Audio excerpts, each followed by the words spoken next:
too much. Talk, got so annoying. We couldn't talk shit.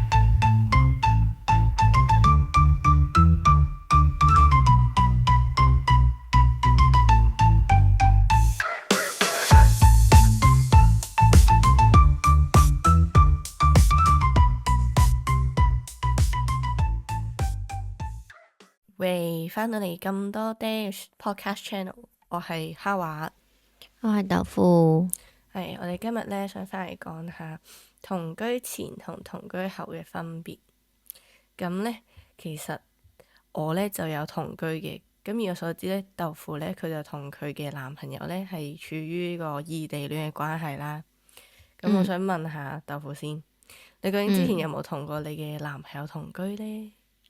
冇，即係以前我係乖乖女，好乖嘅。係乖乖女。因為以前喺香港拍拖，幼稚屋企咧，我屋企人係唔中意我去人哋屋企度瞓嘅。好明白。咁所以其實基本上呢一集咧都應該係會由我講為主，係咧極與極啊。係咁應該豆腐就要負責問問題。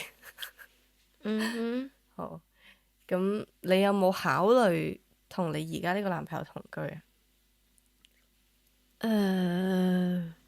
目前嘅話，因為我哋一個係英國，一個喺蘇格蘭，一個喺香港啦。咁所以就如果佢會移民過嚟嘅話，咁就會啩，但係應該唔會咁快嘅事咯。因為佢喺香港揾嘅錢會多過喺呢邊揾嘅錢，所以應該係之後嘅事，係啦。但係遲早嘅事，係啦。咁不如其實我哋可以由幾個方面嚟講下，首先可以講下呢個金錢管理上面先啦。咁你仲未同居啦，咁你而家你同你男朋友嘅消費係點樣㗎？即係你哋出街嘅時候。我哋見面出街嘅時候就佢俾咯，佢中意俾錢咯，係啊，我諗，係啊，金主嚟噶嘛，係啊，金主大人。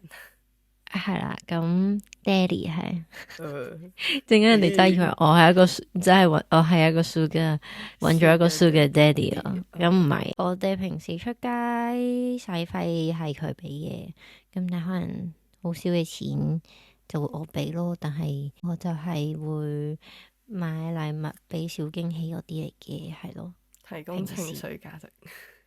係，我真係覺得我係提供情緒價值嘅一個工具人。講得咁。咁又唔係嘅，因為佢早踏出社會工作啦，所以佢同我比嘅話，佢揾嘅人工點都係高過我嘅，係啦，所以就會佢出多啲咯。咁我係啱啱讀完書嘛，跟住暫時就做緊自己嘅嘢啦，咁揾嘅錢唔多啦。雖然屋企人都有俾錢嘅，但係咁佢就會叫我，你慳翻啲錢你自己用啦，咁樣就佢俾咯，咁樣咯。係啦，即係佢都有考慮你嘅暫時嘅經濟情況，係幾好嘅。都有嘅，係啦。咁你理想中，如果你同居之後，會唔會有咩太大嘅分別？我諗我哋同居咗之後，應該唔會有太大分別咯。但係我哋之前有係咁而傾過話，如果佢之後過嚟英國同我生活嘅話，會係點啦？因為我都幾 firm 自己係未來呢幾年都會喺英國生活嘅，係啦。佢都有話水電煤嗰啲就佢俾啊，仲有屋企嗰啲所有嘅費用都會佢出咯。咁我自己份糧就會我自己拎去揈咯。係啦，咁如果我連我自己份糧都揈多咗嘅，咁佢都會補貼下俾我拎出去再揈咯。咁冇嘅，咁佢即係我覺得好分人咯，每個人嘅性格同埋每個人嘅能力咯。咁佢其實我咁樣講，其實應該大家都聽得出佢係一個幾負責任嘅男仔啦。佢亦都係中意負責任嘅人啦，係咯，所以 OK 啦。咁我可以講下我之前同居之前喺香港嘅時候啦。其實我同豆腐差唔多嘅。以前都通常出街都係男朋友出咯，但我都會準備啲驚喜啊咁樣嗰啲，都係提供呢個情緒價值。係，但係同居咗之後咧，咁其實我哋本身咧兩個人有個聯名嘅戶口嘅，係啦，咁我哋其實就計晒每個月屋企嘅開支啦，同埋可能食嘢啊、水電煤啊，跟住又養兩隻貓貓啊，咁可能係有整其他嘢啦，即係例如係一啲網費啦、車嘅 insurance 啦，等等等等，係啦。咁所以就每個月咧就會喺嗰個聯名戶口嗰度扣嘅，即係每個月兩個人出咗糧之後咧，咁就計咗條數，一人一半，跟住就將佢過去聯名戶口，咁嗰個月嘅錢咧就喺嗰度用啦。咁剩翻嘅錢咧，我哋會撥一部分嘅錢，即係自己個人戶口嗰度再撥一份嘅錢落去儲蓄嘅，係啦，即係咁就同個聯名嘅戶口係分開咁樣嘅，跟住剩翻嗰啲咧就各使各咯，係。即係嗰啲儲嘅錢就係當屋企嘅緊急錢或者係呢個旅行基金。我覺得其實咁樣分配都幾好，其實。但係我諗我哋兩個最大嘅分別就係一個就係你哋兩個喺呢邊就即係好似相依為命咁樣啦，一對情侶咁樣，咁有咩事都係靠大家。咁我哋就因為異國戀啦，始終都咁佢就住喺自己屋企入邊，咁佢少咗份租錢啦，係啦。咁我始終都係啱啱畢業啦，咁我屋企人都仲有空餘嘅錢，同埋仲肯俾機會我去探索我自己嘅時候，佢哋都願意去 back up 我咯。所以我諗呢個係我哋最大嘅分別。其實都係，不過我覺得都 OK 嘅，即係有幾多嘅錢就使幾多咯。係啊，睇住呢個荷包食飯。OK，咁金錢上方面就係咁樣，大概係咁樣分配啦。我諗同居前後嘅話，我諗應該大家都差唔多。其實，咁喺性格同習慣方面呢，咁Howard你有冇覺得同居咗之後，或者同居前嗰個性格或者習慣分別好大？因為我知道Howard佢係同佢有一個男朋友一齊咗冇幾耐就已經開始同居咯。係啊，咁其實咧，我之前咧喺香港嘅時候同居咧，咁始終係我去我男朋友屋企度住啦，咁所以咧其實都同佢屋企人一齊生活嘅。咁 so far 我又唔係好見到有啲咩性格上面嘅分別，但係可能嗰啲家頭細務嗰啲咧就係佢屋企人做咁樣啦，係啦。咁我哋其實都唔需要話去爭點樣邊個做家務啊，或者邊個鏟貓屎啊之類嗰啲，係啦，即係冇呢啲嘅，係啦。咁so far 過到嚟咧，我而家同我男朋友都差唔多同居咗3年多啲，係啦，3年多啲噶啦已經，係啦。而家今日錄嘅時候咧，其實已經係4週年。哇呵，哇呵，係啦，錄嘅時候錄呢個 podcast 嘅時候係4週年啦。咁等陣先，你咁樣講得好似咧我好衰咁樣咯，我強迫你。唔係啊，拍多4週年時候過嚟錄 podcast。唔係，冇，呢個係工作嘅需要。咁就算4週年都係要錯誤，所以佢今日要喺度。係啦，本身唔需要嘅。咁但係so far 我男朋友其實都對我好好嘅，即係佢冇一定話要強迫我做咩家務咁樣，係啦。即係通常可能洗碗食飯嗰啲咁，佢都會搞掂嘅，係啦。有時我就幫下手咁咯，幫下手炒下菜咯，係咯。但係通常洗碗啊嗰啲咧就可能我叫一叫我男朋友，我男朋友就自己做啦，係啊。佢仲有一個最搞笑嘅點就係，例如佢嬲咧，一燥底咧，佢就喺度執嘢咯。佢喺度接衫啊！上次阿蚊仔好特別嘅癖好係蚊仔。蚊仔佢小宇宙有聽眾。我以為你冇睇。我有睇到。我琴日咁啱係啦，咁啱有睇到，見到一個聽眾話男朋友係蚊仔，係啊，蚊仔佢就接衫咯喺度。我問佢，你做咩要喺度騰嚟騰去咧？你唔可以休息下咁樣？佢話唔得，我而家好嬲啊！我搵啲嘢做啊！即係要轉移下自己係啊，視線。即係佢就咁樣。跟住然之後，我又同我屋企人講，屋企人幾好啊，起碼佢都做啲嘢啊。係咯，幾好啊！係啦，咁係啦so far 就 OK 嘅。同埋我男朋友好搞笑嘅，如果通常我一做家務咧，我男朋友就會叫我：哎呀，得啦，你放低俾我做啦，你去玩啦，你去整自己嘢啦咁樣。跟住咧，前排嘈交先知道，原來咧好搞笑，條友咧係佢嬲我，佢真係有時會話：我點解嗰啲嘢係我做嘅？跟住咧就係佢諗下諗下，佢自己 PUA 自己咯。佢話：唉，呢啲嘢應該我做嘅，唉冇啊！佢去我女朋友去玩啦，去做自己嘢啦咁樣。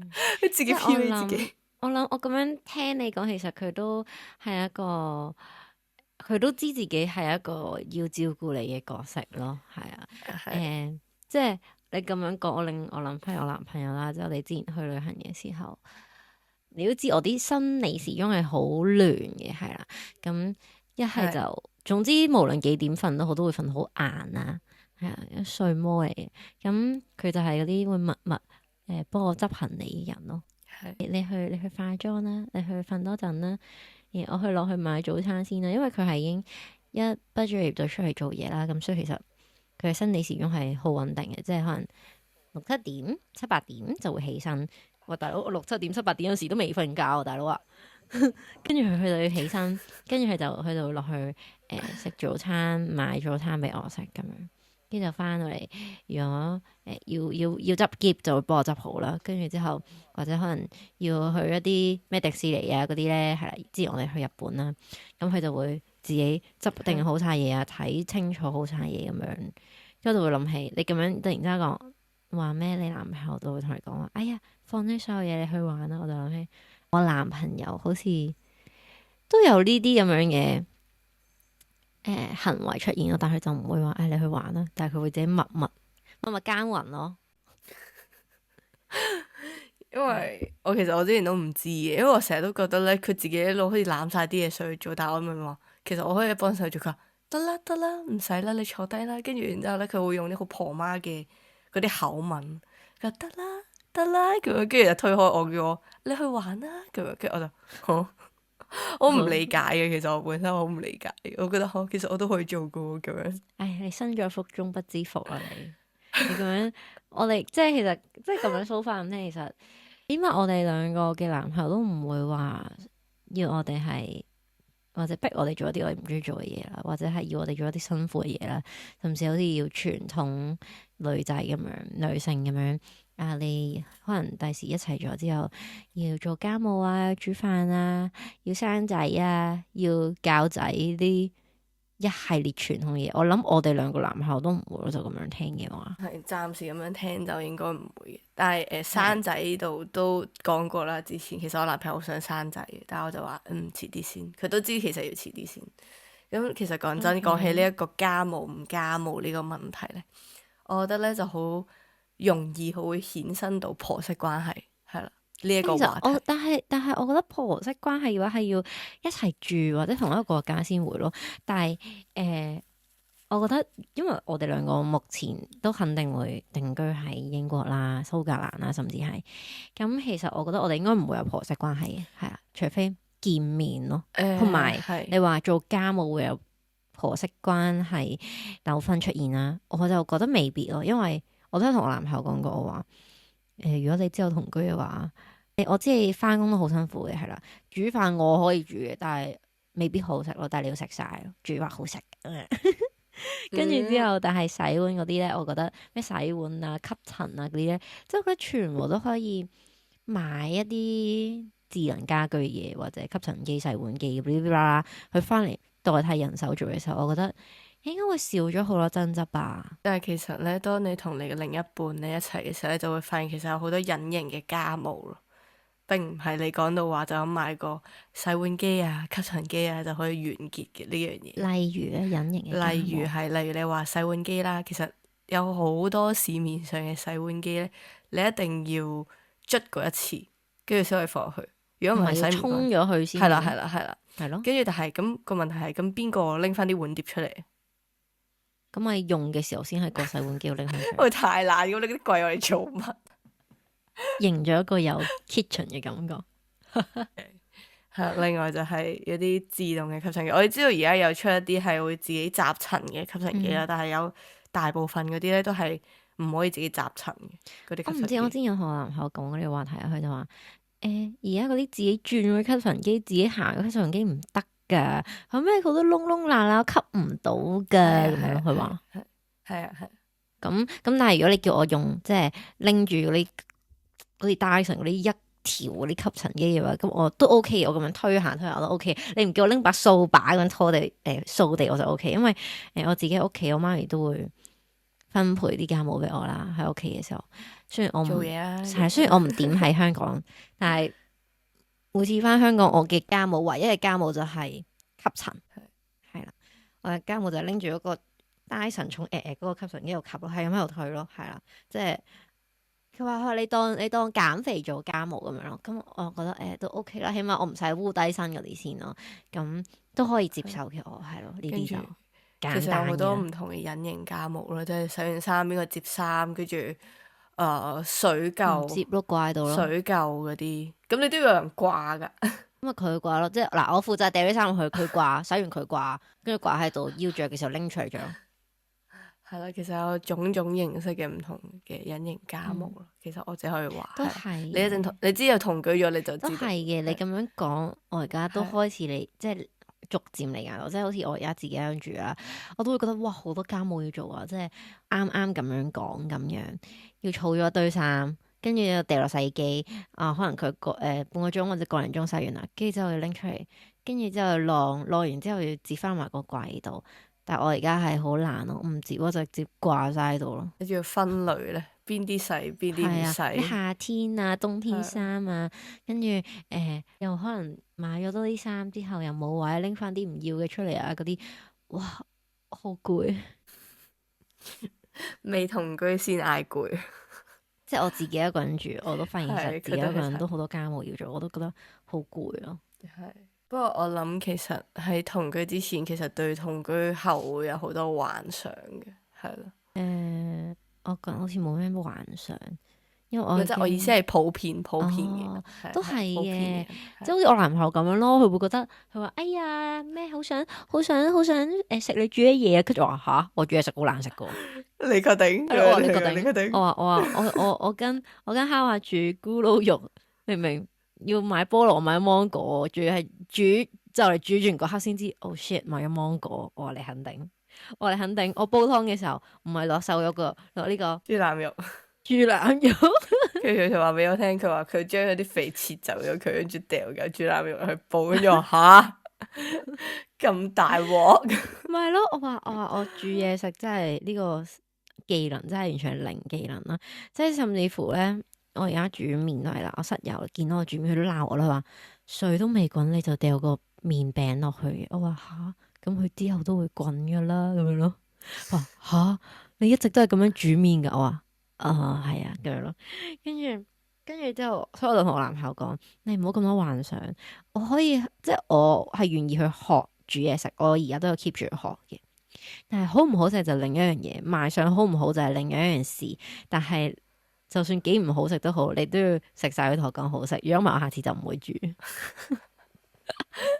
強仔慘啊！咁樣聽到咁你又要我煮係咪先？即係其實我哋即係我唔係一個好中意煮飯嘅人啦，但係我係願意去學嘅，因為我覺得都係一個生存技能嚟嘅，係啦。咁我 OK 去學嘅，咁但係咁唔係一步登天噶嘛，係咪先？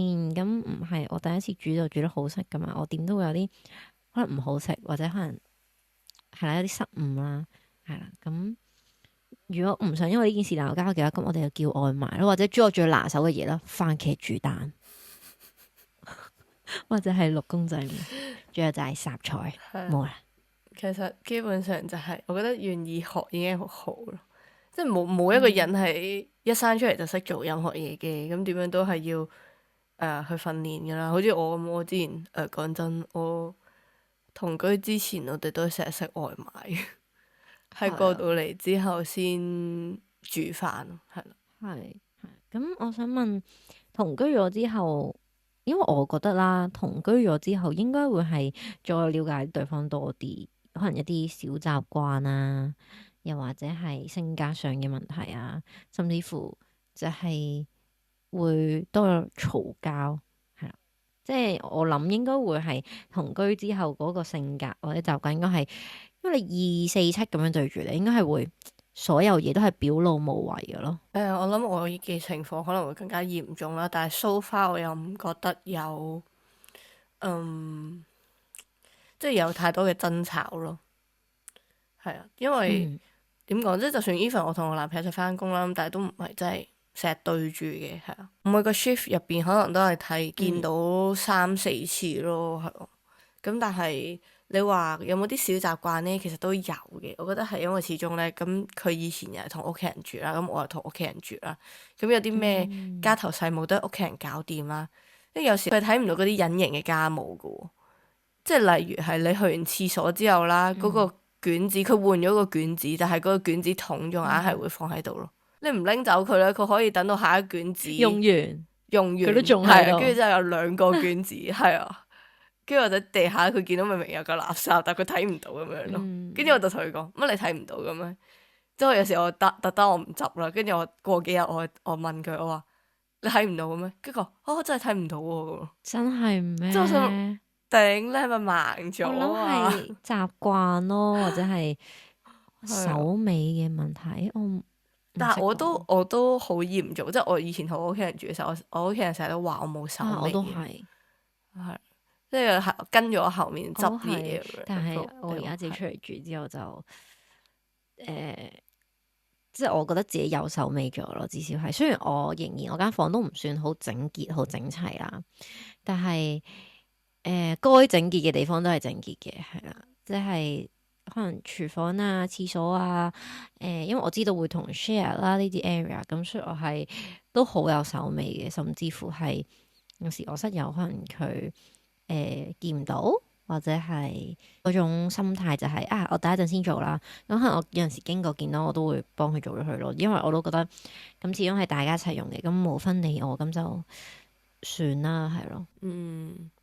但係我想話，因為原因係我男朋友以前讀書嘅時候咧，其實佢都自己獨居過一段時間，因為同人哋 share 個 house，成日都覺得你係咪真係完全睇唔到？所以我都會質疑，但係咁佢話佢睇唔到，咁我都覺得 OK 冇所謂，咁我咪我做咯，係啦，即係我做咯，我都冇所謂嘅，係啊。但我有時如果佢真係太嚴重嘅時候，我都會話下佢，即係同佢講翻咯，未必話佢。咁都正常嘅，係咯，講翻咯，溝通好緊要咯，始終都。咁我都唔係話一嚟我就話佢咯，話乜你睇唔到嘅咩佢？係咯，因為因為始終都係嗰句，你相處好，但係同住難。咁有好多小習慣、小細節都係要互相磨合咯。我可以講係一個我男朋友有抱怨，有小微抱怨我嘅嘢，就係我中意咧，我除衫嘅時候我唔反翻啲衫。跟住男朋友每次洗衫嘅時候，佢就要幫我反翻轉，跟住佢就同我講：點解你唔反翻轉啲衫？跟住我因為方便。點解唔可以就咁反轉件衫嚟晒啊？我唔知啊，但係佢就咁樣同我講。但係我有時就特登咁樣除，跟住就但係其實係一個唔好嘅習慣。但係唔係個洗衣機都會洗到正反兩面嘅咩？係啊，但係你污糟係出面有污糟，入邊有污糟噶嘛？我唔知啊，其實我都唔知啊。但係阿媽教落就正常係要反翻好啲衫，跟住先掉去洗。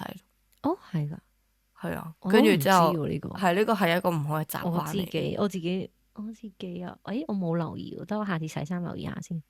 係啊，跟住之後係佢有少輕微抱怨過，跟住我由細到大都係咁，我反翻轉咯咁。OK，唔係，因為佢都會講嘅。我覺得其實如果你話爭吵多唔多，其實我唔知道我男朋友其實同我爭吵算唔算多。佢其實從來佢都冇真係鬧過我嘅，係即係佢冇真係同我有 fight 嘅時候，即係就算佢不爽，佢都係自己咽下去咁樣咯。因為我覺得。始終佢都係一個淡人啦，甚至乎可以講佢係一個情緒穩定嘅人。我覺得只要其中有一方唔想鬧交或者情緒穩定，甚至乎係用冷處理咁樣去處理你哋嘅爭執嘅時候，根本就鬧唔起呢場交咯。係㗎，其實我同我男朋友就係我係一個火，佢係一個水咯。我掂到佢我就冇噶啦，即係我其實基本上啲火會熄噶，除非佢唔答我咯。阿蚊仔又出現啦，阿蚊仔又出現啦，咁我就嬲咯。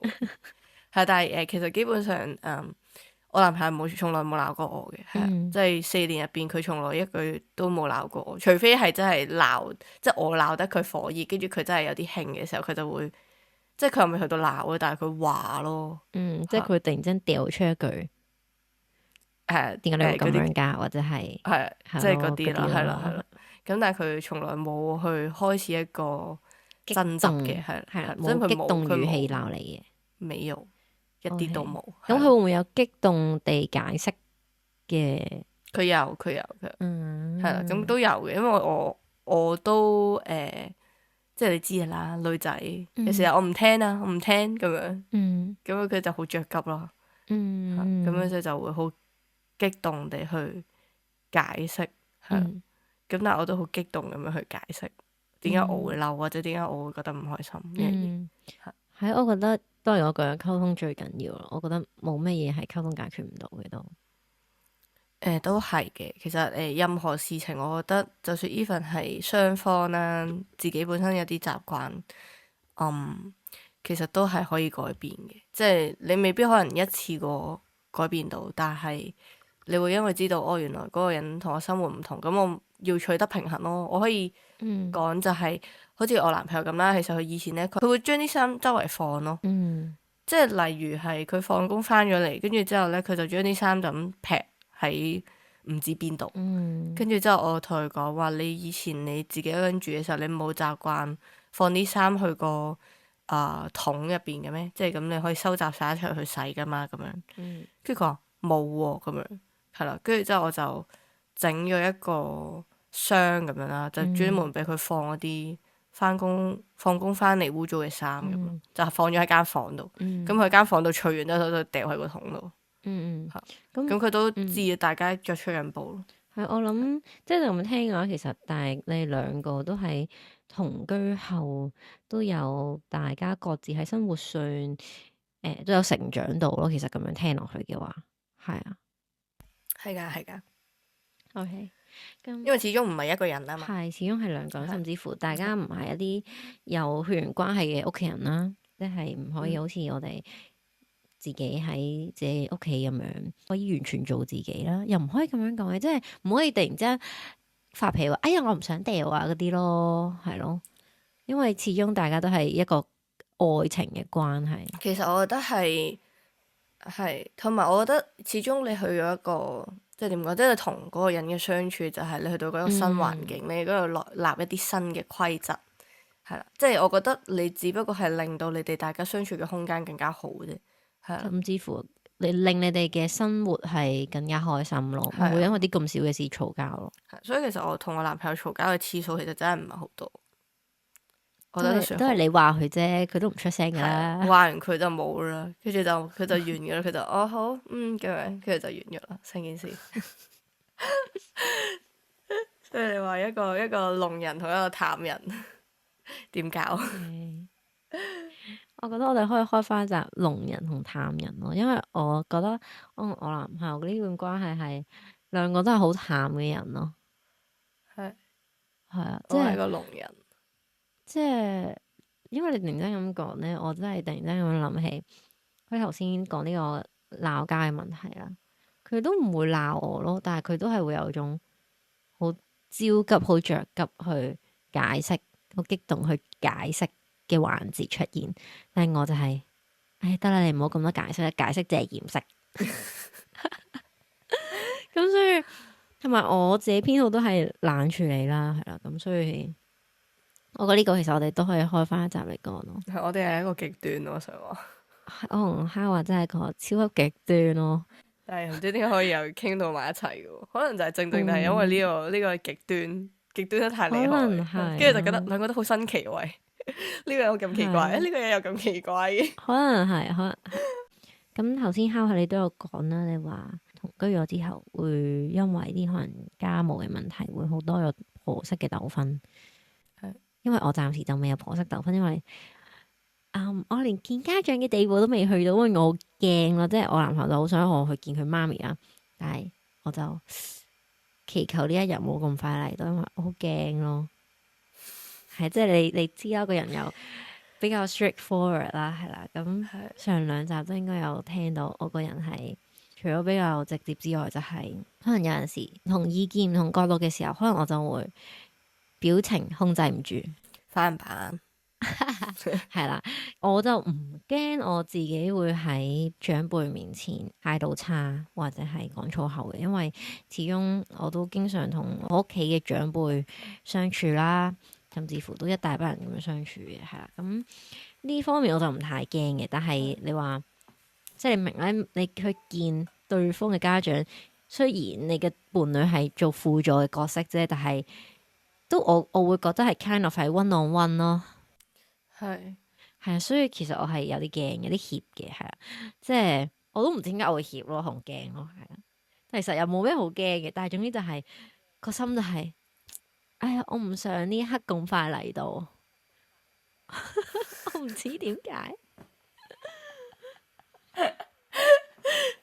可能係尷尬，因為始終你又唔知道佢媽咪係點樣，會唔會唔滿意你？可能係一個未知數，即可能你考試都知道大概個範圍啊，都有個老師幫你貼題啊，係咪先？喂，但係你個隊友可能自己都唔知喎，即係可能佢都話，哎，其實我媽咪冇乜嘢，冇乜嘢，但可能其實佢媽咪有嘢，佢自己都唔知咯。係噶，係噶，我都覺得幾常發生呢樣嘢，就係可能你 feel 到佢媽咪有啲嘢，但係佢自己個仔唔知咯。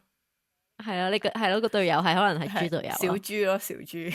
係啦，同埋尤其是我哋啲咁 sensitive 嘅人咧，就有陣時可能都會諗多嘅，係啦。咁所以我就覺得，哇！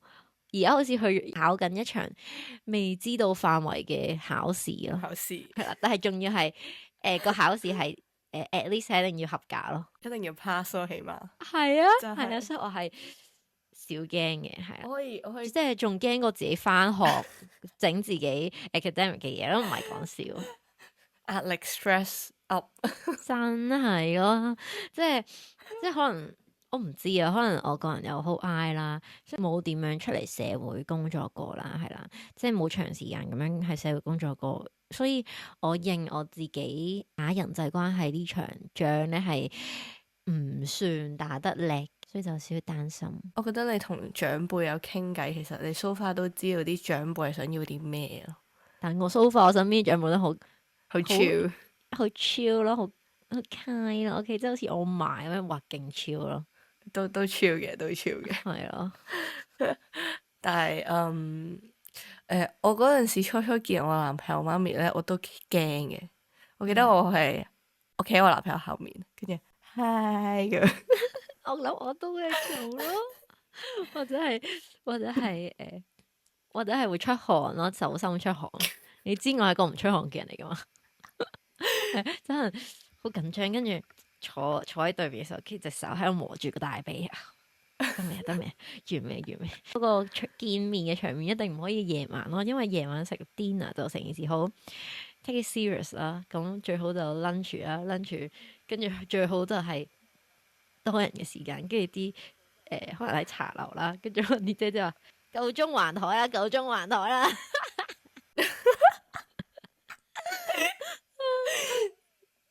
講笑，因為我男朋友會聽我哋嘅 podcast 係講笑啫，係即係誤會我。佢即刻話咁我即刻約夜晚先嘅，係咯。但係佢有講咯，佢話可能會係上屋企見面，跟住佢話佢媽咪會沖茶俾我飲，跟住我係 OK，好似仲大鑊啲喎。OK，係啊，即係你即係可能上屋企就係唔係 one on one 咯，仲要佢妹妹喺度咯。一打二咯，黐線，超癲成件事。咁都冇辦法嘅，點樣都有所有嘅第一次嘅。咁可能之後你帶你男朋友去見你媽咪，佢又會好怯咧。嚇，佢話佢唔怯喎。等我同我媽講鞭策下佢先。即係如果佢真係要見我媽嘅時候，等我阿媽揾到啲難題刁難下佢先。你男朋友會聽嘅喎，佢即刻做好準備喎，俾人做好 research。但係佢嘅 research 都係從我把口度嚟嘅啦，我唔開口咪得，我唔開金口。捨得嘛？由佢自己自由發揮，係。但係冇嘅，我覺得 so far 應該都 OK 嘅，又唔係啲咩特別唔好嘅人。我啊，你係啊？係你做咩啩？咁猶豫啊？我都唔知我自己係咪一個好嘅人，我只可以講我係一個平凡人。咁咪得咯，平凡係啊就足夠啦。 OK，好啊，係啊，我覺得 OK 啦，除非有啲咩特別事嘅啫。冇事嘅應該，有事咪再算咯。各位聽眾可以喺我哋嘅留言入邊 comment 加油俾豆腐。應該下一次翻香港就係呢個考試嘅期間，就係、考試期係啦，係啊，但係暫時都仲未有呢個期噶嘛，即係你知道未？暫時都未有，但係最快可能係8月咯，但係唔清楚係啦。如果8月冇翻到香港，就可能係12月咯，都係年底嘅事。 OK，但係已經就嚟5月啦，我哋而家錄 podcast 嘅時候，係啊，冇錯。 4月底係啦，咁，唉，不過都係嘅，你明啦，拖得一時，拖唔得一世，係啊，點樣都要面對係啊，嘅。醜婦終須見家翁啊，冇嘅，可能佢好似我男朋友媽咪咁樣，好真係好 free 咧。即係 even 咧，唔我知啊我係瞓懶覺咧，佢會即係可能例如我哋翻夜噶嘛，咁咧佢有時佢如果佢過嚟探我哋嘅話咧，佢會叫我哋你再去瞓下先啦咁樣。咁係因為你男朋友媽咪係，即係我聽你咁講，其實都算係個好好嘅奶奶，都算嘅，係都算。係啊因為佢最近5月都會過嚟啦，咁佢而家準備緊佢過嚟嘅行李啦，跟住咧佢已經話俾我聽，佢買晒成個篋嘅嘢啦，跟住我都同佢講，其實咧我哋本身係諗住叫你唔好帶咁多嘢嘅，所以先俾少啲嗰個行李個限重俾你。嗯係我哋就係今次就係幫佢買咗25kg 嘅嘢，嗯即係定係幫佢嗰個機票訂咗25kg 嗰個位，嗯平時有30嘅，跟住佢而家已經塞到30啦。冇事嘅，加錢咯，去到櫃台嘅時候，冇嘅，我諗住話，如果佢真係臨出發前幾日，佢知道佢大概磅數，咁可以幫佢加咯。係，so far 都 OK 嘅。係啦，咁佢通常就買我哋中意食嗰啲嘢啦，驚我哋呢度冇呢啲食啊，嗯係啊，跟住話冇呢啲用啊，咁樣好多唔同嘅嘢。係咯，都似我媽咪過嚟揾我嘅時候嘅樣子。係翻嚟講呢個婆媳糾紛先啦，你或者即係就咁聽，其實你都冇咩婆媳糾紛，即係喺未結婚之前已經係啦，咁其實都係個幾好彩嘅事啦。婆媳糾紛最多就係佢媽咪會嗌我快啲生仔咯，即係佢話你快啲生個小朋友啦，一定好似你咁可愛㗎咁樣。佢想跟住我就抱孫，係，但係佢已經有個孫啦嘛。咁唔同嘅，咁個孫係第二個小朋友，即係第二個仔或者女啦，係啦。係咁呢個係你哋嘅小朋友啊嘛，係啊。但係其實抱緊壓力，一直有壓力嘅，即係每次聽到都覺得有壓力，係、即係唔係即係佢我覺得佢係幾半講笑半認真咁講咯，係啊，係啦。咁呢個隊友有咩招數幫你又啊？冇咩招數可以幫我，佢一笑而過咯，係啊，佢一笑而過咯，係啦。咁因為我男朋友嘅主張其實佢都係想生小朋友噶嘛，所以佢唔會出聲噶。哦，佢都企喺你媽，企喺佢媽咪嗰邊嘅。係啊係，其實 kind of 係，但係咁當然佢唔會逼我啦，佢哋兩個都唔會逼我嘅，係啦。咁但係每次見到佢媽咪一見到我就，哎呀你快啲生個小朋友咧咁樣，跟住我心諗生個小朋友唔使湊咩？邊個湊啊？佢湊。我問佢係咪你湊啊？咁樣，唔係即係我都會同，唔係即係我都會半開玩笑半認真咁同佢媽咪講係咪你湊啊咁，跟住佢就一定話係啊我湊啊咁樣，即係佢一定係咁。等你冇退路，OK。係啊，係真係冇退路，但係我都話遲啲先咯，唔係而家，而家暫時都未得。跟住佢啲媽咪就會理解嘅，佢都係嘅。你哋兩個而家咁樣翻工咁樣嘅話，就應該未必真係適合咯。咁樣佢會話係啦，有咩問題等媽咪幫你解決。嚇，有啲咩問題可以俾佢解決？冇咩問題可以俾佢解決。而家係唔係淨係錢銀嘅問題喎？係時間嘅問題喎。係同埋始終你孕育一個生命，點樣你都要浪費，都唔係浪費，sorry。點點樣都要消耗你嘅精力、時間、金錢，即係好多唔同嘅嘢咯，係。咁當然係啦，咁當然係生個小朋友出嚟可愛啦，但係佢有幾咁可恨呢？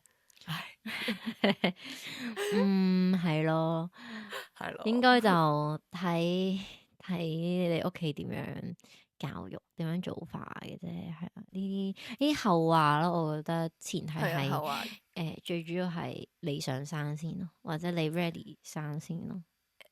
其實我都有講過我中意小朋友嘅，但係暫時呢一刻真係唔想生住，係，即係我都同你話慢慢啦，會有嘅，會有嘅，緣分到咗就有噶啦，係啊，係啊。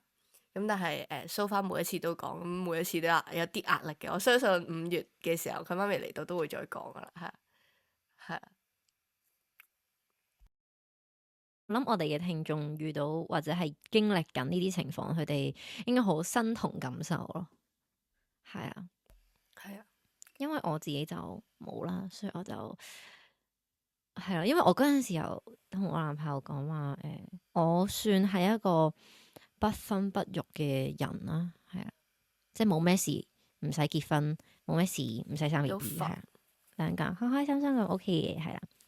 咁但係佢都有問我話，我知你唔想生 BB，咁如果之後真係突然之間意外有咧，我話我應該唔會有呢個意外發生咯。我諗佢都係中意小朋友嘅，係啦，即係佢以前係中意小朋友嘅，但係佢講就咁講話，哎呀，同咗你一齊去咗旅行之後，發現哎呀，其實啲小朋友真係好煩啊，但係我諗佢其實心底入邊都中意小朋友嘅，因為始終佢啲咩表哥啊、堂哥全部都有晒小朋友啦，係啊，咁佢都好錫佢哋嗰啲侄仔侄女，係咪啊？係咁我諗佢都係一個中意小朋友嘅人嚟嘅，咁同埋我諗佢嗰邊屋企人都應該係啦，係啦，咁呢個係正常嘅，我覺得係啦。咁我都想同佢講話，如果你係想要小朋友嘅話，我係有條件咯，係啊，即係都會有條件。我話我唔係話一刀切話呢世唔生嘅，係啊。我話如果你可以保障到我，即係好似好難聽啦咁樣講，咁我就會幫你生個 BB 啊，搞到好似一場交易咁樣。交易嚟㗎你。咁唔係，因為我覺得，因為我知我自己身體唔算特別好啦，係啦。咁我即係成日睇好多話咩生咗 BB 之後啊，會有併發症啊，即係陀緊嘅時候有併發症啊，又或者係生完之後會腰骨係好痛咯，keep 住都係有後遺症啊。咁我唔想咯，即係因為我一開始我唔係特別中意小朋友，我係因為我中意你，想你開心，甚至乎係你想要我中意你，我幫你去生一個，我先至要經歷啲嘢嘅啫。其實我大可以唔使經歷過，咁所以我會即係我都係講過咯。我話至少你保障到下半世嘅幸福先咯，係啊。其實我想話都係咯，你啱先講嘅併發症呢樣嘢都係我其中一個考慮嘅因素。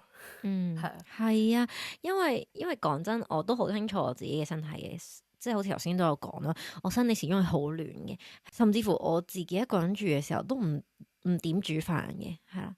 咁其實我個身體狀況應該係唔係好似其他女性咁樣係好好嘅，可以咁生啊，或者係好健康嘅。我覺得我唔係咯，係啦。咁同埋因為我自己又係一個貪靚嘅人啦，又怕痛嘅人啦，咁正你就正中我嘅要害喎，大佬啊！就係驚醜同埋驚痛。係啦，即係同埋你有好多併發症後遺症，即係仲有好多問題因素加埋，咁所以我都話你起碼至少肯定到我唔需要，就算我唔養佢都好，你都可以自己一個養佢，自己一個教佢，係啦。即係其實簡單嚟講，你係主力嗰個，我純粹打輔助嘅啫，係啦。即係我唔會唔理佢，但係我係輔助嗰個咯，係啦。咁同埋至少係希望我嘅下半世係開心咯，即係你要保障到咯。其實我想分享咧，就係我有啲朋友咧，佢以前生之前咧，佢都冇話特別中意小朋友，但係生咗之後母愛泛濫。係啊，因為我都覺得我自己生咗之後，可能真係會母愛泛濫啦，即係會擔心呢樣擔心嗰樣啦，話我精神上我好多損耗咯。其實即係而家好自私咁樣講啦，OK。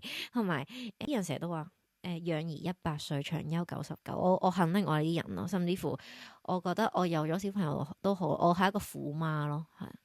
一定會惡過對我自己男朋友咯，我都覺得係，其或者實我都覺得要求高啲咯，係，我都覺得係。個原因係點講呢？自己本身都有個準則咯，但係好難你話，即係我知道西方國家有啲父母好 chill 嘅，即係佢哋覺得我可以陪伴你成長，我唔會限制你啲咩，亦都唔需要你供養我。我覺得我未必可以做到咁。係咯，我未必可以100%做到呢樣嘢咯。係，我都係。即係冇辦法去承諾呢樣嘢。咁我唔想咁始終我有我自己嘅考量，我亦都為我嘅下一代去考量。係啦，咁我唔想佢出生出嚟就係俾我去訓練到佢成為一個好似好精煉嘅人咯。係啊，即係我唔希望佢成為一個咁樣嘅人。係咯，但係我無奈就係佢嘅母親，未來嘅母親就係一個好要求高嘅人。係，我都係，所以我都明咯。即係如果我 let's say 有一日見咗佢媽咪之後，如果真係會係你哋幾時結婚啊，幾時生 BB 嘅話，我諗我應該同你一樣都係少 stress 咯。咁但係如果咁樣講嘅話，咁你覺得你即係未來你見咗你嘅未來奶奶啦，應該係應該咁你未知噶嘛？咁可能你唔結婚啊嘛？你話可能係咯。即係我唔覺得結婚係咁重要咯，但係結婚呢個話題我哋可以之後再講嘅。咁你覺得你哋會唔會因為呢個生仔唔生仔嘅問題，令到相處衝突會即係加劇？你意思係同我未來奶奶，或者係男朋友，即係你而家嘅男朋友？我諗我同我男朋友嘅衝突應該唔會好多，因為已經好早就講到明咯。我話如果你係想未來呢幾年係要有自己小朋友嘅，OK，咁你唔好同我一齊啦，可以下一個請係啦，next 係啊。咁因為我都好肯定，我未來呢，即係我講緊未來係未來呢5年啦，我應該都唔會想要有小朋友嘅。係啦，咁我知有啲女性係好想要個屋企，係啊，好想要小朋友，但係我係目前冇呢個諗法啦，係啦，咁亦都好難講話我老咗或者我大個咗會唔會有呢個諗法，係啦，咁好難講嘅，但係至少目前冇咯。咁但係你話同未來奶奶會唔會有衝突啊？我覺得好睇個隊友，即係好睇個隊友點樣喺中間調解，係啦。咁如果佢唔做嘢，企喺度靜咗音嘅，仲衰過隻蚊仔嘅。打鑊佢啦！唔係咁，我男朋友始終佢都會講嘅，即係其實佢都知我嘅諗法嘅，咁其實佢都認同嘅，係啦。即係尤其是有婆媳關係，你好少自己出手啊嘛，係咪先？點都係揾個隊友去調解下先，隊友唔得再算咯，一定唔會自己出手咁樣整污糟自己嘅手，唔係咁好嘅。因為其實我都有見過一啲。另一半啦，或者係即係老公啦，已經係去到唔去調停，令到佢哋嘅奶奶嬲嘅，係啦。Oh no！呢個真係唔得。係啦，即係佢哋係我唔知究竟佢係咪唔識定係因咩事啦，係啊，即係我完全唔知道唔明白啦。咁但係佢哋係即係婆媳之間係有好大嘅誤解咯，即係可能同時間就係因為佢哋係唔係同一個國籍嘅人，係啦，即係一個係外國人鬼妹，係啦，咁奶奶就係中國人，係就亞洲人，係啦，咁始終其實文化差異又大啦，係咪？咁你語言上面溝通亦都有啲障礙啦，係啦，咁導致到如果個老公都唔走出嚟調停嘅話，其實都幾大鑊下嘅，係啦。係啊，係啊。咁我知道咧，之後我呢個朋友咧，佢係去到生完小朋友之後，佢先有緩和嘅跡象嘅，即係呢一個關係。係啦。咁所以就，都冇嘅，即係我覺得一定要係，即係基本上一定要係個老公去點講，即係去調停㗎啦，冇得講啊，男士係啊，男士一定要去做呢個角色嘅。係啊，但係我諗，尤其是我哋而家喺外國啦，都應該都幾肯定唔會同奶奶住嘅，係啦。你係咪？我其實都目前咯，我諗目前呢3年內應該都唔會咯，有時可能過嚟旅行咯。係咯，即係我覺得始終可能喺香港結咗婚，婆媳關係可能會嚴重少少啦，因為香港始終地少人多啦。咁我知道有啲家庭結咗婚生咗 BB 都好，都會同男方家長一齊住嘅，同一個屋企下，可能屋檐下係啊。咁我諗香港嘅個婆媳糾紛應該係勁過呢邊咯，因為始終我哋呢邊第一就係我哋呢個 situation 啦，就係將來嘅奶奶暫時未必會過嚟住先係啦，至少仲可以俾我哋二人世界先係啦。咁所以我諗個婆媳糾紛應該係少啲嘅，甚至乎可能最多就係幾時結婚啊，幾時生仔啊，啲濕碎嘢咯，我會覺得係，即係因為我真係有知道或者睇 Friends 咧，都有睇過話同個男朋友結咗婚之後，跟住就入咗去男朋友屋企，老公屋企啦度住，跟住又去啲爸爸媽媽咁樣，係有衝突嘅，係有婆媳糾紛嘅。咁我都明嘅，佢始終相處好同住難，即使未結婚之前你唔係一齊住都好，覺得好似未來奶都唔錯喎，相處幾好喎，但係同住就唔係咯，真係。係啊，所以我諗我哋目前或者近呢幾年都唔會有好大嘅婆媳糾紛或者壓力住咯。其實基本上我嘅未來奶奶啦，即係我而家阿蚊仔嘅媽咪，係啦，蚊仔嘅媽咪咧，佢已經喺我哋拍拖嘅時候已經講到明話，其實佢好清楚相處容易同住難呢一個道理嘅，係啦，因為佢以前都飽受呢一個婆媳關係嘅困擾啦，係啦，咁佢已經同我講到明就係話其實基本上咧，我哋最好就唔好住喺同一個屋檐下，係啦。咁佢話唔係我，因為我唔中意你，係啦，就因為知道其實每一代人都有每一代人嘅嗰個生活模式，係啦。我覺得好未必啱你，係啦。咁所以其實佢都講到明，佢係理解嘅，係，所以佢都基本上佢都唔會去做呢一個婆媳關係嘅發起人，係啦，即係佢唔會抱怨嘅，係啦。咁佢好好啊，真係。咁所以佢其實已經一早已經同我彈聲，即係佢已經係先小人後君子咗噶啦。咁我中意佢。咁我都話我明嘅，我明白嘅，係啊，我都話我明白嘅，係。咁所以就暫時唔會咁樣咯，係。因為之前咧，哈話我咧就係喺香港嘅時候啦，處於熱戀期嘅時候就已經一齊同居啦。咁咧，我知道有好多人都想知道，究竟如果熱戀期嘅時候一齊同居咧，會唔會令到你一個熱戀期好快就消磨咗嘅？係啦，你自己覺得會唔會啊？豆腐，我啊，係啊，你覺得會唔會？即係如果係你嘅話，我哋而家已經好似唔係熱戀期咯，你嘅突然之間咁樣講，我哋已經過咗添。係啊，有熱戀期過嘛？有嘅，係啦，有嘅。但係我自己覺得就好似有啲過咗咯，可能或者我已經大個咗啦，即係我唔係好似以前咁樣咁長，係啦，或者咁即係本身其實我都唔係一個長嘅人嘅，但係以前可能會花多啲精神時間俾對方，但係我而家唔會咯。係啊，我而家係喂我自己都好叻煩啊，大佬俾我自己做咗自己嘢先啦。佢先同居前已經消磨晒所有熱戀期。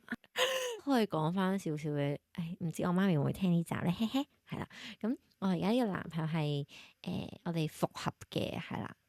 咁我哋呢段關係呢個故事都好 dramatic 啦。OK，咁雖然係冇咩熱戀期嘅，我覺得。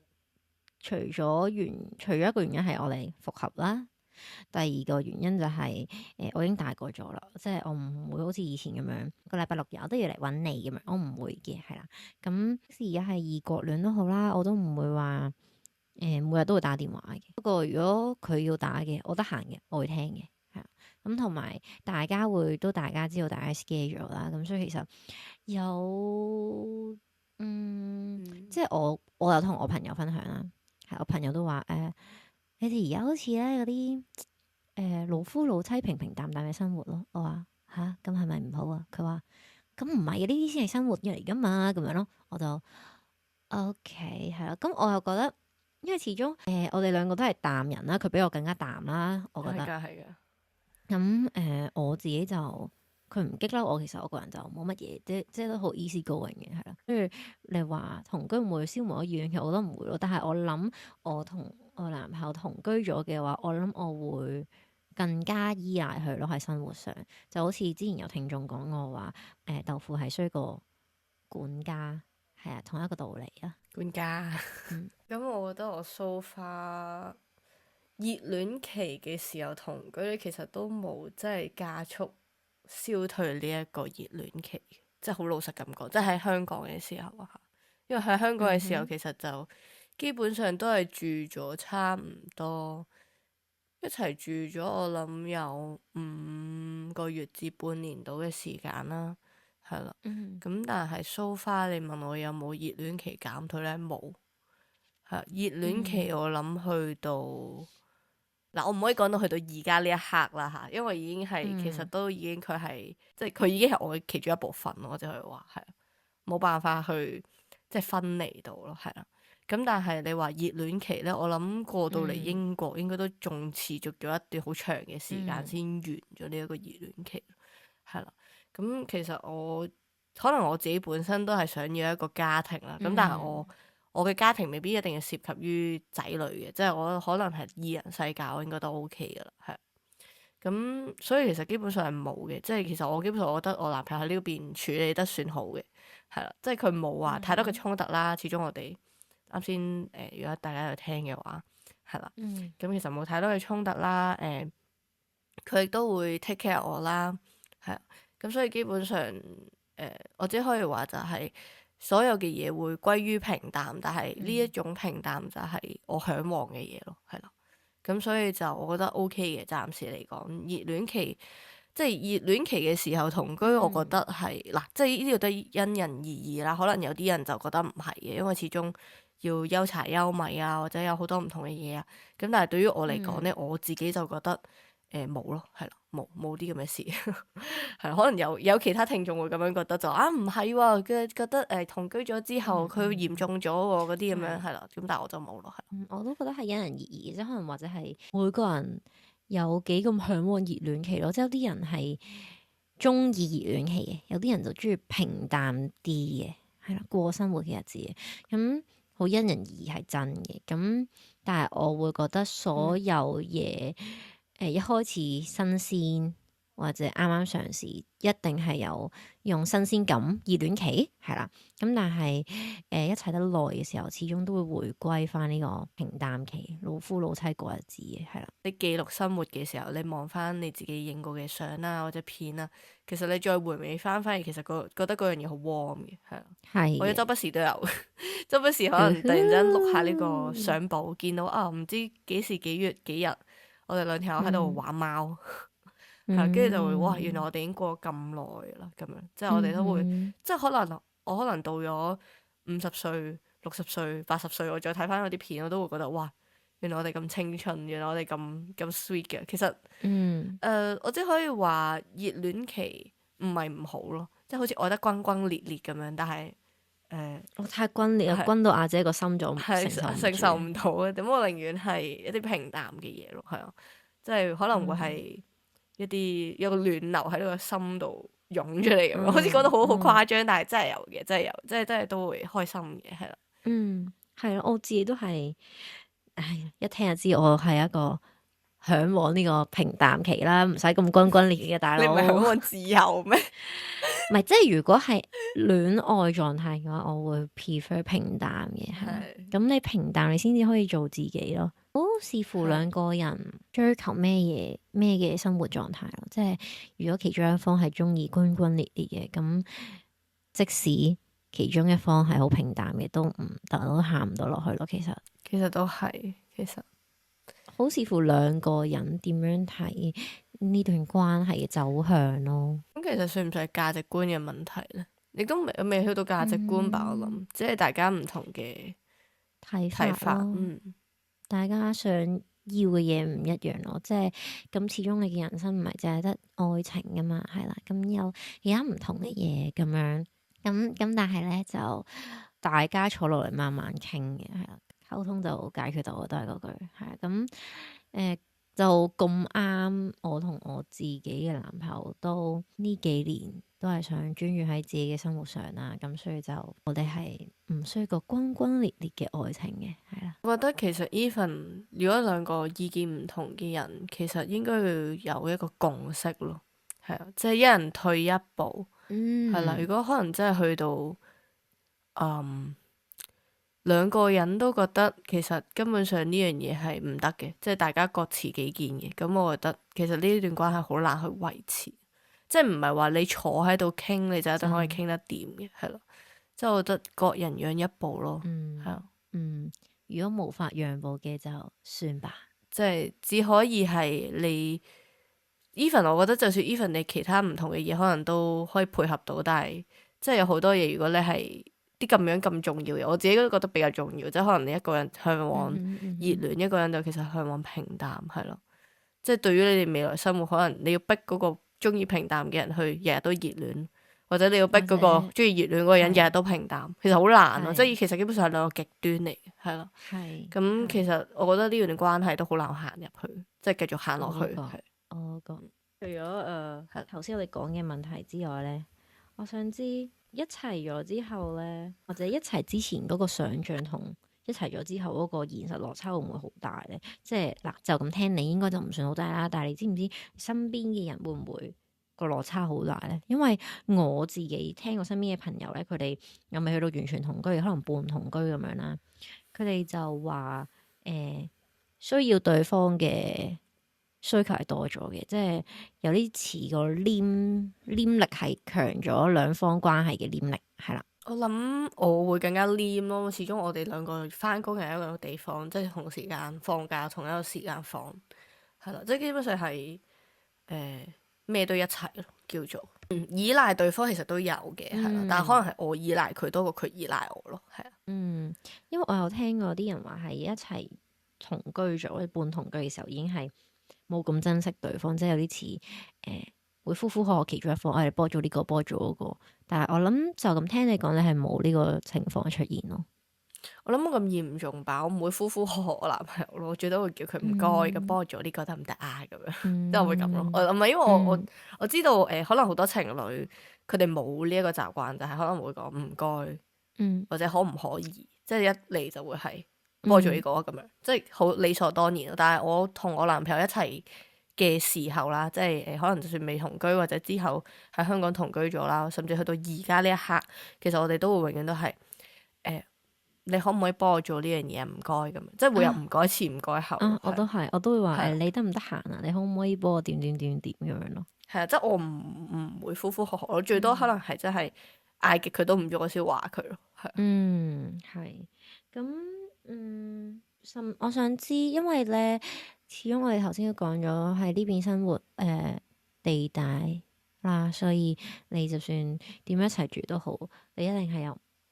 即係屋企有唔同嘅空間，但係你喺香港地少人多嘅情況下，間屋就係咁細，係啦。咁遇到矛盾嘅時候，或者有嗌交嘅時候，我喺同一間屋，即係好容易會有衝突，甚至乎係冇一個地方俾你冷靜。但係我諗係呢邊應該唔會吧，因為我之前去哈華屋企啦，佢屋企有2層嘅，係啦，咁係啦，佢屋企有2層，咁所以佢應該有多啲唔同嘅空間地方，可以俾兩個人有衝突嘅時候，或者有矛盾嘅時候，可以緩衝一下咯，係咪？都係嘅，但係我覺得我同我男朋友咧，佢因為佢好中意黐住我咯，所以可能佢個樣咧好酷啦，完全咧唔似一個會黐住人嘅人啦，但係佢係好中意黐住我嘅，係啦，即係我去邊咧，佢就跟到我去邊嘅。係啦，所以 even 可能有衝突嘅時候咧，佢都係為咗解釋咧，所以佢會成日跟住我。但係我都會同佢講，不如你俾我冷靜下啦，好攰啊，係啦。咁但係我覺得都睇人嘅，即係如果你話要自己 me time 嘅話咧，其實都有嘅，係啦。即係有時我男朋友會喺廚房咧，我哋個廚房比較大啦，又可以坐即係一個有張台咁樣啦，佢可能會坐喺嗰度啦。咁我有時我會去翻我自己個房啦，或者喺我同我男朋友自己間房啦，係啦。即係我間房係係擺我啲收藏品嘅，我有一間房係咁，我可能通常會病喺嗰度啦。係啦，咁其實基本上我哋兩個嘅 me time 時間都多嘅，係啦。咁有時可能我想佢陪我嘅時候，我就可能叫佢上嚟啊，或者佢想我落去嘅時候，咁我會落去揾佢咁樣咯，係咯。咁所以其實你話有冇適當嘅 me time 或者有冇適當嘅嗰個私人空間，其實有嘅，係啦。咁當然比起香港一定多好多啦。始終我香港我同佢係同一個房，係啦。咁就算有咩衝突嘅時候，可能真係唔知啊，即係自己瞓自己個邊咯，畫條街出嚟咯。係啦，咁但係都未去到咁嘅，我諗係啦，咁所以就，可能即係呢個係我自己啦，咁我唔知道其他聽眾係點或者其他人嘅經歷係點樣咯，係，咁但係 so far 就，要麼咪出街冷靜下咯，即係如果真係有啲咩特大嘅衝突嘅時候，係啊，咁但係我喺呢度我就冇嘅，即係如果真係有啲咩衝突嘅話就，要麼佢跟住我，要麼我就喺另一間房度，係。係，我諗我之後如果同我男朋友同居，我應該都會咁咯，即係唔可以淨係間屋唔可以淨係得一間房，係要多一兩間，係啦，又有一間房係屬於俾我自己 me time 嘅咁樣。咁樣佈置咧，佈置方面咧，有冇要求？佈置係佈置間屋，佈置間屋啊？即係我知豆腐嘅男朋友係有儲卡噶嘛，係啦，咁你會唔會唔容許佢放佢啲卡出嚟？卡仔唔會啊！我已經同佢講話，就算冇房，得翻間雜物房都好，間雜物房係俾你 show 晒你所有嘅珍藏品，貼晒到好似一埲牆咁樣，係好似一幅牆咁樣。咁咧，每次係激嬲我咧，因為佢嗰啲卡咧好貴噶喎，咁咧就有嗰啲硬嘅卡盒，硬嘅卡套啊，裝住啦。係。咁咧我就話 OK，咁我就留一間雜物房俾你啦。如果真係冇房嘅時候，咁就貼晒喺度，係啦，好似一個 exhibition 咁，係啦。咁每次係激嬲我咧，我隨手拎一張出嚟就踩爛佢。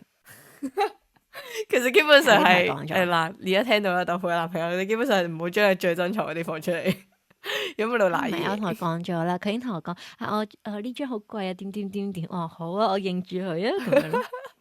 我話可能踩爛佢都唔會嘅，可能我話踩爛佢唔夠折磨你，係啊，你激嬲我係啦，咁可能就免費送出去咧。佢話嚇，嗰度幾萬蚊你免費送出去，我話你賣出去你自己買嘢唔好，我話係你送俾我，你送俾我，可以折磨到你，你送俾我，仲衰添，放喺自己個朋友屋企度珍藏，免費送俾朋友，跟住仲要貼喺個門口，貼喺個門口度，神咁拜，每次佢入嚟就會見到佢。好慘。佢話咁我喺嗰個人手上度收翻張卡咯，最多咁樣咯。佢話我話好啊，我叫嗰個人寫嗰啲咩簽嗰啲秘密協議啊，唔可以轉讓，就算轉讓都唔可以轉讓俾佢。咁佢咪叫嗰條友揾條友幫佢買完之後佢擺翻俾嗰條友咯。係啊，佢就係咁樣講咯。好明顯就係咁。跟住我就跟住佢就自己有 PUA 自己，佢就咁我對你好啲，我唔激嬲你咪得咯。我話其實你知道有解決方法嘅嚇，係咯，我對你好啲，我再對你好啲，再激嬲你咪得咯。我話你知道就好啦。佢真係自己 PUA 自己。我想講咧，豆腐同哈娃個男朋友都係天秤座咯。係啊，我哋兩個男朋友都係同佢。唔知係咪都係咁樣嘅咧？天秤座嘅男仔係啊，即係都係好黏啊，跟住都係會自己 PUA 自己。唔知可能實在真係個人咁啱。咁啱得咁巧，我唔知道喎，真係我唔清楚。其實我以前我係從來未有一個天秤座嘅男朋友，所以我冇辦法答你。但其他聽眾唔知會唔會有同樣嘅天秤座嘅男朋友可以分享下？係，應該睇每個人吧，唔一樣係咯，每個人唔一樣，所以唔可以用星座嚟概括嘅。不過星座呢集我哋之後都可以開一個 topic。開呢個 topic 嚟講啦，係啦，咁星座呢啲嘢我哋留翻之後講，因為始終星座12個星座啦，咁我哋都要做少少 research。係啦，因為講唔到咁耐。係啊，咁係啦，咁我哋今日咧呢個 topic 其實都講差唔多七七八八係啦，咁都講咗喺我哋兩個咁極端嘅人嚟講，甚至乎我哋喺同居呢方面都係一個好極端嘅狀態下啦，係啦，哈華就有同居，咁豆腐就冇同居過咁樣，咁就可以分享到我哋嘅意見，係啦，我哋嘅經驗啦，咁中意我哋 podcast 嘅咧，就可以 follow 我哋 Instagram 同 Threads 啦。咁如果想聽我哋 podcast 嘅話咧，就可以喺 YouTube、Apple Podcast、Spotify 同埋小宇宙都會聽到嘅，係啦。咁同埋咧，就係我哋最近咧都開設咗一個投稿箱啦。咁投稿箱入邊咧，你想留啲乜嘢故事又好啦，留言都好啦，都可以放落個投稿箱度嘅。即係啲遇到啲咩鉗人啊、鉗事啊、翻工開心唔開心啊、同男朋友嗌交啊，都可以喺嗰度投稿俾我哋知嘅，係啦。咁有趣嘅話咧，其實我哋都會有機會拎出嚟傾下啦，係啦，拎出嚟講下嘅。咁係啦，應該差唔多。期待你嘅投稿。係我哋需要你嘅投稿，係同埋我哋期待你哋嘅投係啦，稿。同埋就係有啲咩想聽嘅 topic 啦，或者係對我哋有啲咩意見，有咩 feedback 好嘅，有得唔好嘅都得，我哋都會睇嘅，係啦。咁豆腐會睇咗一次所有嘅 comment 先，再轉達翻俾哈華聽，係一個玻璃心，係啦。唔係，或者有時我可能我自己都會行過去睇下嘅。係啦，咁主要就我會睇多啲嘅，因為哈華都比較忙啦，係啦，咁我哋都會人肉覆大家，其實係啦。各大嘅 podcast 平台咧就會由豆腐負責啦。咁我咧哈華咧我就會負責各大嘅社交平台啦，係啦。咁大家可以多多留言，或者可以 send 下啲 direct 啊、私信啊俾我哋都會睇嘅，係啦。係。我哋都想知道大家意見啦。係啊，咁我哋今條片就係咁先，好啦，下次再見，拜拜。拜拜。